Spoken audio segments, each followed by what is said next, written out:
This is Tay Musslewhite with the BizToolStore Podcast. This week's episode is on getting started with AI for your business. AI is everywhere, at least it's everywhere in the news and on people's minds. Ever since ChatGPT burst onto the scene as one of the fastest and most downloaded apps ever, it's been the subject of countless proclamations. Depending on who you ask, it's either the best thing to ever happen to human productivity or it's the beginning of the end of humanity itself. But now that the initial dust has settled and the data is actually coming in, the narrative is shifting. Lately, we've seen quite a few articles and stories highlighting a massive lack of return on investment in AI investments. Companies are spending big bucks on AI and realizing it isn't magically fixing their bottom line.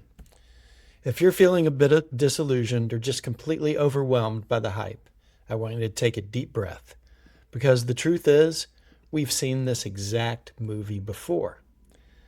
This entire AI panic and promise looks almost identical to the great CRM, customer relationship management, software boom of the 2000s and 2010s.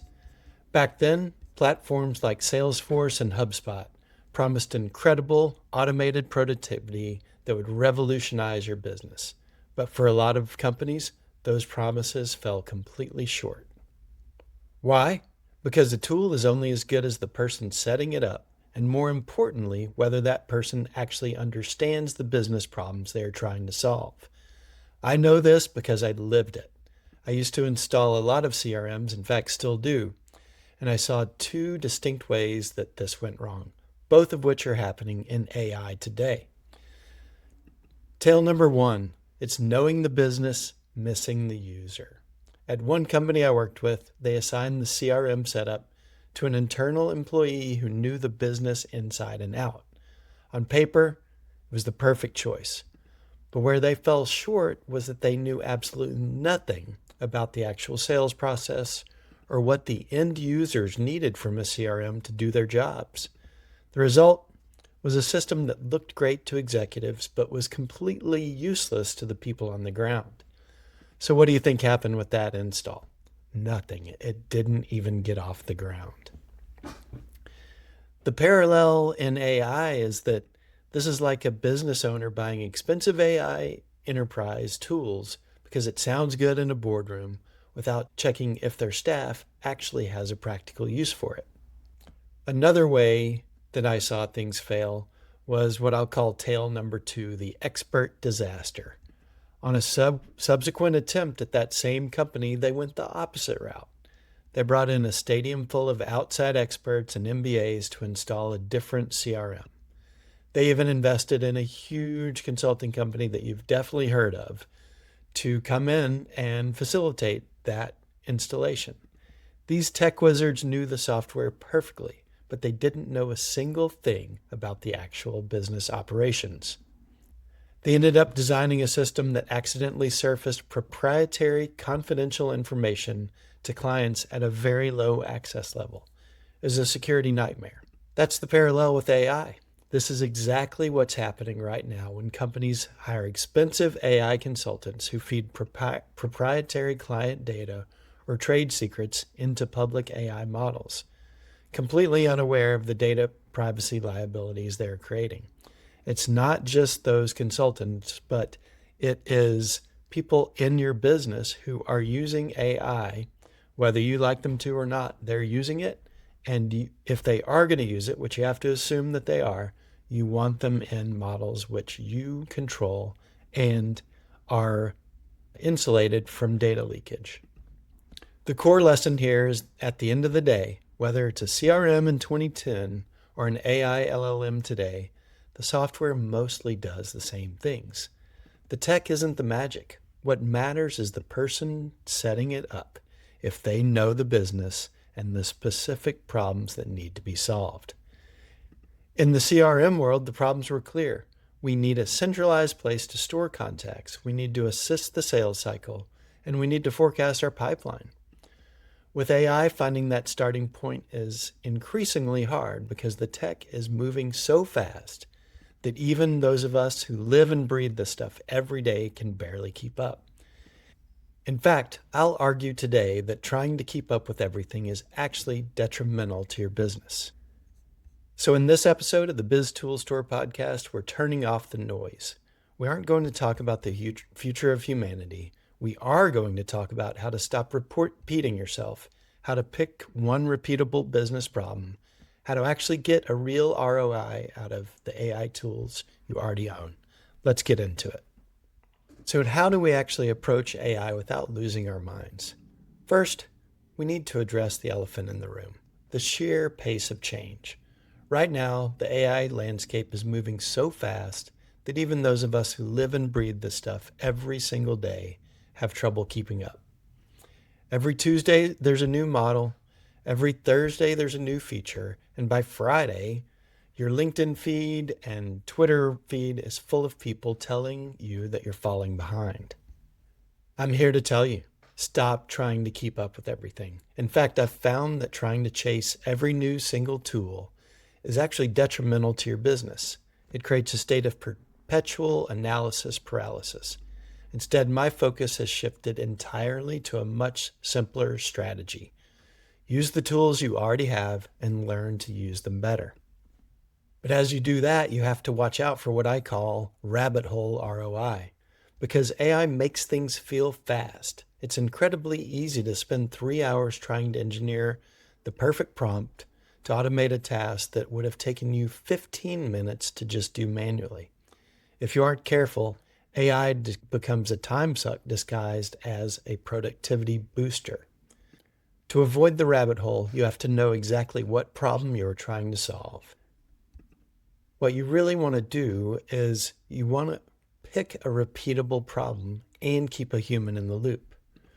When you look at your business, you don't want to just sprinkle AI randomly like fairy dust. You need to target a specific pain point.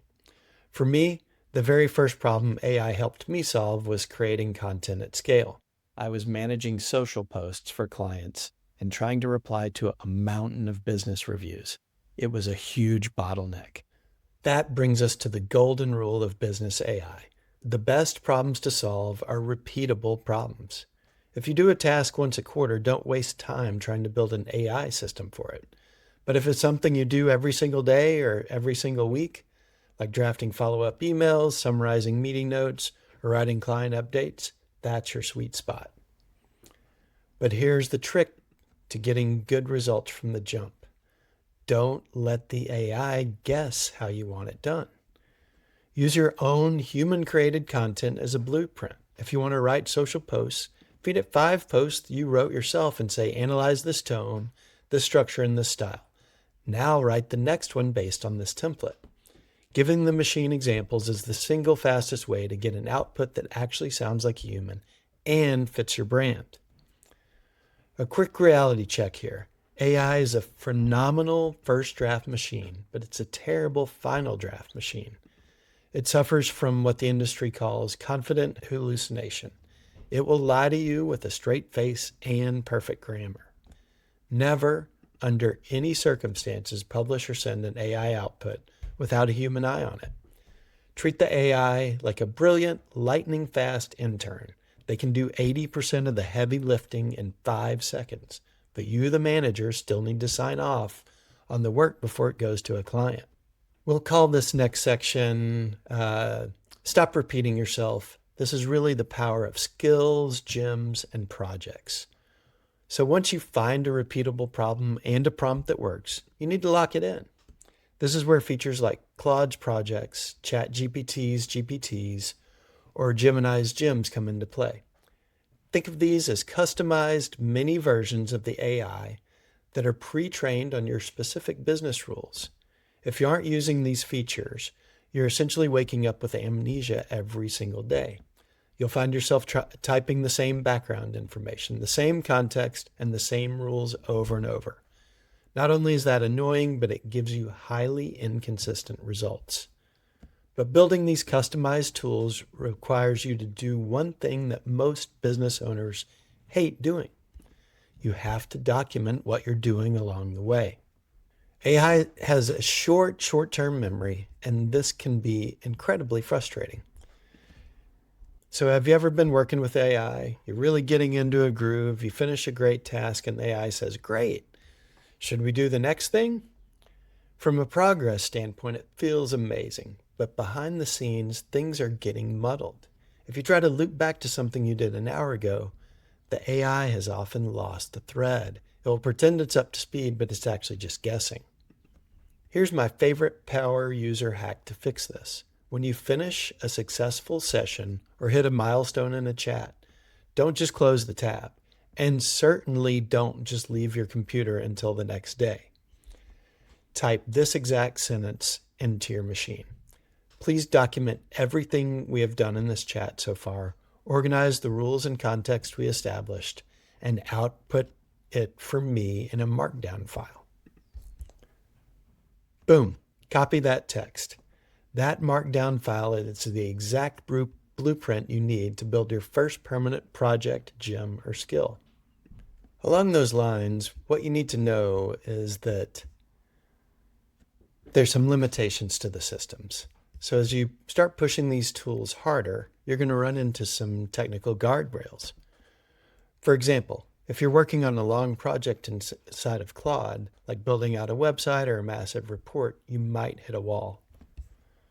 Claude currently limits you to 99 attachments per project. That sounds like a massive number until you're a couple of hours into a build, uploading screenshots, code snippets, and text documents to show AI what needs to change. Suddenly you're stuck, the system is clogged, the memory is full, and performance tanks. Don't panic, just pivot. Ask the AI to summarize our progress, our current rules, and the final state of our work into a master specification document. Download that output, open a brand new clean chat, paste that master document in, and keep rolling. It clears out the digital cobwebs instantly. Speaking of uploading documents, we need to have a quick talk about data privacy. And this ties right back into my CRM story about the experts who actually accidentally exposed proprietary info. If you're using the free versions of these tools, you need to assume that whatever you type or upload is being used to train their future models. If you paste a confidential client spreadsheet, a proprietary business strategy, or sensitive patient data into a free consumer model, you're risking a massive data leak. For use, you need to do one of two things. Go into the settings and turn off data training, or upgrade to the paid team enterprise tiers where data privacy is contractually guaranteed. Protect your data the same way you'd protect your bank passwords. And this isn't just for you. This is for your entire team who would be using any of these AI models in your business. So you're probably wondering, where do I start? Okay, which tool do I actually buy? My advice is incredibly simple. Start where it is best for you right now. If your business runs entirely on Google Workspace, don't use Gemini because it's already baked into your Docs, Sheets, and Gmail. If you're learning AI from a friend, a colleague, or a family who's already using a specific tool and is willing to show you the ropes, use the one they're using. Having a human mentor you can text for 5 minutes is worth way more than any feature difference between ChatGPT, Claude, or Gemini. Finally, get yourself a basic prompting guide. Yes, it is clear the machines are getting so much better at understanding casual human speech. They're so much better today than they were last week, and they'll be even better next week. But that's called turnkey prompting. It's improving every day. But I still strongly advocate for learning how these machines actually think. They think in structured prompts. When you learn the logic of how to talk to an AI, giving it a role, a task, context, and constraints, you unlock its real power. And when you stumble on a prompt or sequence of questions that gives you a spectacular result, document it. Save it in a Word doc, a notepad, or your favorite notes app. Those little accidental wins during your experimentation phase are the building blocks of your future business automation. So to wrap up, AI isn't magic, and it isn't going to run your business for you. Just like the CRMs of 25 years ago, it is just a tool sitting on a shelf. Doesn't matter how powerful the model is. What matters is whether you understand the workflow problem you're trying to solve before you turn it on. Find one repeatable task this week. Feed it your own examples, document the win, protect your data, and build from there. Thanks for tuning in to the BizToolStore Podcast. Hit subscribe, leave a review if this helped lower your tech anxiety, and I'll see you next week.